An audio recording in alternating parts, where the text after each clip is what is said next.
अस्सलामुअलैकुम friends, welcome to my academy. तो friends, आज हम जेंगो के कंप्लीट कोर्स की सीरीज में एक और वीडियो के साथ आपकी खिदमत में हाजिर हुए हैं।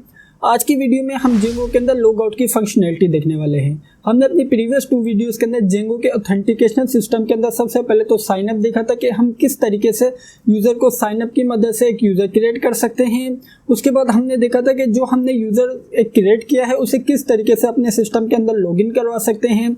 अब हमें क्या करना है, अब हमें जो यूज़र हमारे सिस्टम के अंदर लॉगिन हो रहा है, अब हम उसे लॉग आउट करवाना चाहते हैं। ये तमाम काम किस तरीके से होगा, आज की वीडियो में हम वही देखने वाले हैं। तो अगर आपने अभी तक इस जेंगो के कंप्लीट कोर्स की प्लेलिस्ट को एक्सेस नहीं किया तो जाइए चैनल पर, इस प्लेलिस्ट को एक्सेस कर लीजिए। इसके अंदर आपको जेंगो का कंप्लीट कोर्स मिल जाएगा। जो मैंने अभी 2 वीडियोस के बारे में बताया वो भी इस प्लेलिस्ट के अंदर मौजूद है। तो फ्रेंड्स, आइए आज की वीडियो स्टार्ट कर लेते हैं। तो फ्रेंड्स, हम आ चुके हैं अपने VS कोड में। तो हम यहाँ पर सबसे पहले एक लॉग आउट का व्यू का फंक्शन बनाते हैं। अब हम यहाँ पर कह देते हैं डेफ, हम यहाँ पे इसे नेम देते हैं लॉग आउट अंडरस्कोर यूजर। हम यहाँ पर इसे को नेम दिया है लॉग आउट अंडरस्कोर यूजर और इसके पैरामीटर में हम सिंपल पास कर देंगे रिक्वेस्ट। तो फ्रेंड्स, अब हमें यहाँ पर क्या करना है, अब हम यहाँ पर सबसे पहले तो जिस तरीके से हमने लॉगिन और ऑथेंटिकेट का फंक्शन इंक्लूड किया था उसी तरीके से लॉग आउट का फंक्शन इंक्लूड करने वाले हैं। उस लॉग आउट के फंक्शन की मदद से हम यहाँ पर यूजर को लॉग आउट कराएंगे। किस तरीके से तमाम काम होगा उसके लिए हम चलते हैं टॉप पर। तो फ्रेंड्स, आप यहाँ पर देख सकते हैं कि हमने यहाँ पर क्या किया, फ्रॉम jengo.contrib.auth में से हमने इंपोर्ट किया ऑथेंटिकेट और लॉगिन का फंक्शन। अब हम इसी तरीके से अब इंपोर्ट कर लेते हैं लॉग आउट का फंक्शन। तो इस तरीके से हमने यहाँ पर लॉग आउट के फंक्शन को भी इंपोर्ट कर लिया है। अब हम यहाँ पर क्या करेंगे, सबसे पहले तो हम यहाँ पर सिंपल टाइप कर देंगे लॉग आउट और लॉग आउट टाइप करने के बाद अब हम यहाँ पर इसके अंदर एक पैरामीटर पास करेंगे जो कि है रिक्वेस्ट। तो इस तरीके से क्या होगा, इस तरीके से हमारा जो भी यूज़र होगा वो लॉग आउट हो जाएगा। अब हमें क्या करना है, बेसिकली जब हमारा यूज़र लॉग आउट हो जाता है तो उसके बाद हम चाहते हैं कि हम किसी स्पेसिफिक पेज के अंदर उसे रीडायरेक्ट करें। तो फ्रेंड्स, हम उसे रीडायरेक्ट कहाँ करेंगे, हम उसे रीडायरेक्ट करेंगे बेसिकली लॉगिन के पेज में कि यूज़र लॉग आउट हो चुका है तो वो वापस लॉगिन कर सकता है। तो इसके लिए हम यहाँ पर सिंपल टाइप कर देते हैं रिटर्न रीडायरेक्ट। तो फ्रेंड्स, उसके बाद अब हम यहाँ पर चेक कर लेते हैं कि जो हमारा लॉगिन का व्यू है उसके URL का नेम क्या है। तो आप यहाँ पर देख सकते हैं इसका URL का नेम है सिंपल लॉगिन। तो हम यहाँ पर इसे रीडायरेक्ट कर देते हैं सिंपल लॉगिन के अंदर। तो इस तरीके से हमने यहाँ पर क्या किया, हमने यहाँ पर सबसे पहले तो यूज़र को लॉग आउट करवाया है। लॉग आउट करवाने के बाद हमने सिंपल उसे रीडायरेक्ट कर दिया है लॉगिन वाले पेज के अंदर। अब हम यहाँ पर क्या करेंगे, सबसे पहले तो इसका URL क्रिएट कर लेते हैं। हम यहाँ पर URL क्रिएट करेंगे। सबसे पहले तो हम डिफाइन कर देते हैं पाथ और इसके बाद अब हम यहाँ पर कह देते हैं सिंपल लॉग आउट स्लैश और इसके बाद अब हम यहाँ पर इसके साथ यूज़ का एक फंक्शन अटैच कर देते हैं। हम यहाँ पर कहते हैं use.logout_user और इसे नेम दे देते हैं हम यहाँ पर लॉग आउट। तो हम यहाँ पर सिंपल टाइप कर देते हैं लॉग आउट। तो इस तरीके से हमने यहाँ पर इसका URL भी सेट कर दिया है। अब हमें यहाँ पर क्या करना है, सबसे पहले तो मैं अपने सर्वर को रन करूँ। आई थिंक हमारा सर्वर पहले से ही रन है। अब मैं यहाँ पर क्या करूँगा, सबसे पहले तो अपने इस लॉगिन वाले पेज को करता हूँ रिफ्रेश। तो आप यहाँ पर देख सकते हैं कि मेरा यहाँ पर ये लॉगिन का पेज है। अब मैं यहाँ पर फॉर एग्जांपल एक एज अ यूज़र इसके अंदर मैं लॉगिन होता हूँ। मैं यहाँ पर सबसे पहले नेम इंटर करता हूँ हमदा, इसका पासवर्ड था हमदा 123। अब मैं यहाँ पर लॉगिन हो चुका हूँ। तो जैसे मैं यहाँ पर लॉगिन हो चुका हूँ तो आप यहाँ पर देख सकते हैं कि मेरे पास यहाँ पर होम पेज डिस्प्ले हो रहा है। इसी के साथ साथ मैंने यहाँ पर इस पेज के अंदर क्या एडिशन वाला काम किया, मैंने बेसिकली इस पेज के अंदर एक बटन ऐड कर लिया है। अब मैं क्या करूँगा, सिंपल जो मेरा यहाँ पर बटन है, आप यहाँ पर देख सकते हैं कि home.html के अंदर मैंने एंकर टैग के अंदर एक बटन लिया है, उसका URL पहले से ही सेट किया हुआ है लॉग आउट। तो बेसिकली क्या होगा कि जब वहाँ पर उस बटन के ऊपर क्लिक होगा तो ये URL हिट होगा। आप यहाँ पर देख सकते हैं कि इस URL के करस्पॉन्डिंगली हमारे पास लॉग आउट अंडरस्कोर यूजर का फंक्शन एक्टिवेट होगा। तो आप यहाँ पर देख सकते हैं कि हमारे पास यहाँ पर लॉग आउट अंडरस्कोर यूजर का एक फंक्शन या व्यू क्रिएट हुआ है। इसके अंदर हमने क्या किया, सबसे पहले तो यूजर को लॉग आउट करवा दिया है। लॉग आउट करवाने के बाद हमने इसे रीडायरेक्ट करवा दिया है लॉगिन वाले पेज के अंदर। तो आइए अब हम यहाँ पर देख लेते हैं। सबसे पहले लॉग आउट के बटन के ऊपर क्लिक करते हैं और चेक करते हैं कि क्या ये हमें लॉगिन के पेज के ऊपर वापस रीडायरेक्ट करेगा। तो जैसे ही लॉग आउट के बटन के ऊपर क्लिक किया तो आप यहाँ पर देख सकते हैं कि इसने हमें लॉगिन के पेज के ऊपर रीडायरेक्ट कर दिया है। अगर मैं वापस यहाँ पर इसके अंदर लॉगिन हूँ, फॉर एग्जाम्पल मैं एंटर करता हूँ हमदा, उसके बाद मैं यहाँ पर सिंपल टाइप करता हूँ हमदा 123।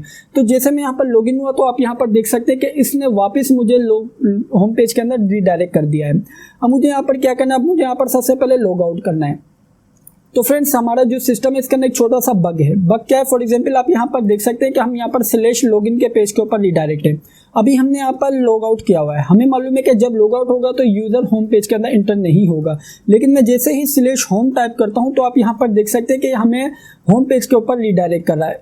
इशू क्या है, इशू ये है कि हमने रिस्ट्रिक्शन दी है कि यार जब हमारा यूज़र लॉग आउट हो जाए तो वो होम पेज के अंदर रीडायरेक्ट ना हो, लेकिन हमारे पास यहाँ पर इस केस में क्या हो रहा है, इस केस में हमारे पास वो जब हम स्लैश होम कर रहे हैं तो वो सिंपल होम पेज के अंदर रीडायरेक्ट हो जा रहा है। तो बेसिकली इस बग को कैसे सॉल्व करेंगे, इस बग को सॉल्व करने के लिए हम बेसिकली लॉगिन रिक्वायर्ड का एक डेकोरेटर इंक्लूड करेंगे। फॉर एग्जाम्पल आप चाहते हैं कि आपका कोई भी पेज है जिसको आप रेंडर करवा रहे हैं उसके अंदर आप ऑथेंटिकेशन सिस्टम लगाना चाह रहे हैं, तो आप उसके अंदर लॉगिन रिक्वायर्ड का जो भी डेकोरेटर आप उसे इंक्लूड कर सकते हैं। किस तरीके से डेकोरेटर इंक्लूड करेंगे, उसके लिए सबसे पहले तो हमें इस डेकोरेटर को इंपोर्ट करना पड़ेगा। हम यहाँ पर कहते हैं फ्रॉम django.contrib.auth में से हम यहाँ पर सिंपल टाइप कर देते हैं contrib.auth में से contrib.auth.decorators में से आपने इंपोर्ट कर लेना है लॉगिन रिक्वायर्ड का डेकोरेटर। ठीक हो गया। इस तरीके से हमने यहाँ पर लॉगिन रिक्वायर्ड का डेकोरेटर इंक्लूड कर लिया है।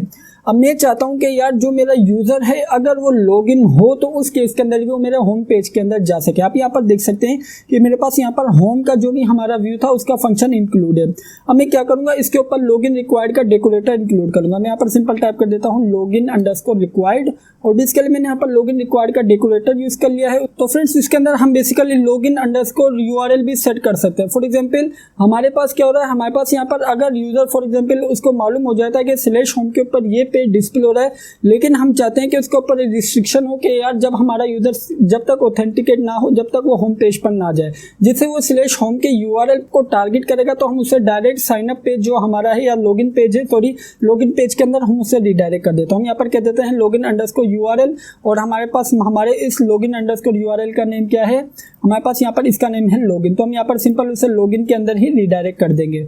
तो आइए अब हम यहाँ पर अभी से टेस्ट करते हैं। फॉर एग्जांपल हम सबसे पहले तो पेज को करते हैं रिफ्रेश। तो जैसे ही पेज को रिफ्रेश किया तो आप यहाँ पर देख सकते हैं कि अब हमारे पास हमने यूजर को लॉग आउट कर दिया था। अब हम यहाँ पर क्या करेंगे, सबसे पहले तो लॉगिन करवाते हैं यूजर से। सबसे पहले हम कहते हैं हमजा, यूजर नेम है हमजा, इसका पासवर्ड है हमजा 123। सबसे पहले इसे लॉगिन करवाते हैं। तो जैसे ही लॉगिन करवाए तो आप यहाँ पर देख सकते हैं कि यूजर होम पेज के अंदर इंक्लूड हो चुका है। अब मैं क्या करता हूँ, सबसे पहले लॉग आउट करता हूँ। तो जैसे मैंने लॉग आउट किया तो आप यहाँ पर देख सकते हैं कि लॉग आउट के केस के अंदर उसने मुझे साइन अप लॉगिन पेज के ऊपर रिडायरेक्ट कर दिया है। अब मैं यहाँ पर अब चेक करता हूँ कि यार जब मैं होम पेज के ऊपर जाता हूँ तो क्या ये मुझे होम पेज के ऊपर रिडायरेक्ट करेगा।